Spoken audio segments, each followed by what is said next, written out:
People in the Fever, we're like, y'all. That's not my point. There's a lot of other shit going on that players are like, this ain't where I want to be. Over there. Yeah. Yeah.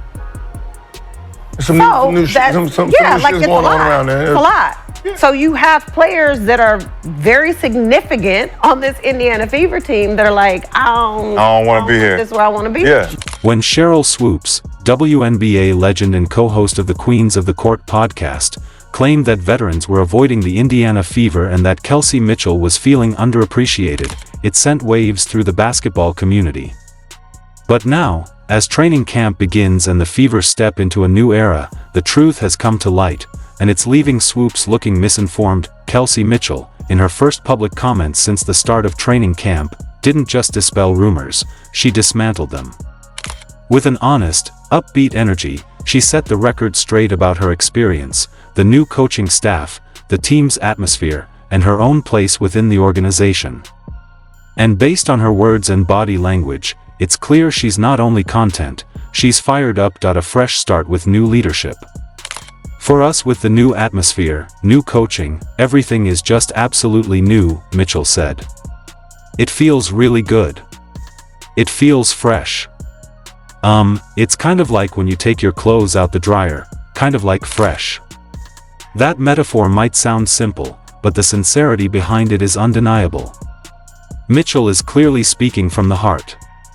What's more, she's describing a complete cultural reboot, one where players feel energized and invested. She attributes this shift to a combination of new coaching, a revamped roster, and improved veteran leadership. The hiring of Stephanie White as head coach appears to be one of the most critical changes. Mitchell praised White's efforts to connect with her players on a personal level, recounting how the coach reached out while she was still playing overseas in China. "She's done an unbelievable job with all of us one by one," Mitchell said, emphasizing that each player feels valued in a unique way. "It feels different, and it feels good. This is not the tone of a disgruntled athlete or someone angling for a trade. It's a voice filled with hope, satisfaction, and professional pride." The myth of veteran avoidance. One of the most damaging claims from Swoops was that veterans were intentionally avoiding the Fever, as if the franchise had become a toxic destination. That assertion falls apart instantly under scrutiny, especially once you hear Mitchell talk about the newcomers. Veterans like Natasha Howard, Dana Bonner, DB, and Sydney Colson are central to the Fever's new identity. Far from being reluctant additions, these vets are actively shaping the locker room with championship experience and leadership. Your DBs, your Sophies, even Sid, they've all won at different levels, Mitchell explained. Sid started on the bench, had to work her way up, and she won a championship. It's the same with Natasha Howard. It's the same with DB.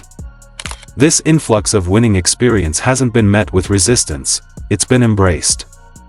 Mitchell lights up when talking about the guidance and perspective these veterans bring.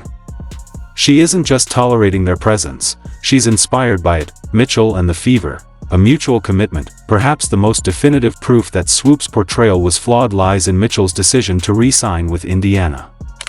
As an unrestricted free agent, Mitchell had every opportunity to walk. Instead, she stayed. That move speaks volumes. If there were fractures in the locker room or if Mitchell felt unappreciated, she would have taken her talents elsewhere. But not only did she return, she did so with a sense of purpose. "It's nothing like being where you're wanted, and everybody feels valued," Mitchell said, emphasizing how this collective mindset creates the foundation for a successful preseason and season. That good feeling, everybody feel like, hey, I want to be here and I want to compete. Mitchell's use of the word compete is telling. This is not a team just looking to survive the season or muddle through mediocrity. This is a group determined to grow, win, and elevate together. Chemistry with Caitlin Clark. Another subplot in the Swoops controversy was her critique of Caitlin Clark's dominance, or supposed lack thereof. She downplayed Clark's impact before the rookie had even stepped on a WNBA court. Yet both Mitchell and Clark's interviews tell a vastly different story. There is no jealousy or tension between the two. In fact, Mitchell sounds genuinely excited about what Clark brings to the floor. Her strength and ability to now make plays that people don't think about, whether it's that skip to skip, it seems small, but it's gonna take her from having 25 to 28 points or 10 assists to 12 assists, Mitchell said. That's what she brings. Mitchell also acknowledged Clark's work ethic and professional growth. This isn't a player coming in expecting to dominate immediately, it's someone who understands the grind and is putting in the effort. From Clark's own perspective, she's well aware of the physical demands of the league and has focused heavily on strength training. These women are just stronger, Clark noted. That was my biggest focus in the off-season, just trying to get stronger, even through these 2 practices, I can feel it. Clark also embraces the challenge of adapting to a new offense, new teammates, and a faster pace. It's like starting fresh, she said, but that's the fun part. Her outlook mirrors Mitchell's, enthusiastic, grounded, and optimistic. There's a clear synergy between the 2 guards that Swoopes' narrative simply failed to recognize, building something sustainable, beyond the hype and headlines. What Mitchell and Clark are describing is the slow, deliberate building of a sustainable winning culture. This isn't about one superstar or a fleeting playoff push. It's about laying the foundation for long-term success. Mitchell talks at length about establishing respect in the room, not perfection. We expect discipline, we expect hard work, she said. If we can cultivate that and then give ourselves some grace when it's time to go win games, I think we will. This kind of leadership from Mitchell proves she's not only committed, she's actively helping to guide the team forward. She's setting the tone for accountability while allowing space for growth. She also revealed that the team began bonding even before camp officially began. Before we got here a month ago, we were all coming in, from our respective homes to establish that already, she explained. We've already kickstarted how we want to play. That early investment shows a team that is far from fractured. It's unified, proactive, and driven, real culture versus manufactured drama. In a media landscape that often rewards hot takes and sensationalism, it's easy to see how Sheryl Swoopes' commentary got attention. But once actual footage and interviews began surfacing from training camp, her narrative crumbled quickly. Mitchell looks energized, not exhausted. Clark looks prepared, not panicked. And Coach Stephanie White has created a climate where players feel supported and empowered. Sheryl Swoopes may have 3 MVP trophies and a legendary resume, but in this case, her analysis missed the mark. The Indiana Fever aren't a team falling apart, they're a team on the rise.